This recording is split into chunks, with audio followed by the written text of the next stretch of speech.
Hello friends, on this video right now I'll show you how to use network provided time on your device. So friends, before we continue the steps, do not forget to like the video and subscribe the channel. Okay, so let's start the video. At first you have to move on setting. Then you have to scroll down to system. Okay, on the below you are going to find the system. So just scroll down to system. And here it is. Just click on system.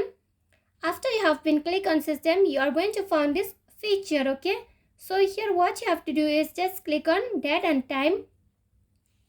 From here you can set off the use of network provided. Okay, just click on this icon and the use of network provided time on your device will be set off. Okay, just click on this icon. So friends, if you love the video, do not forget to like the video, share the video and subscribe the channel, and thanks for watching.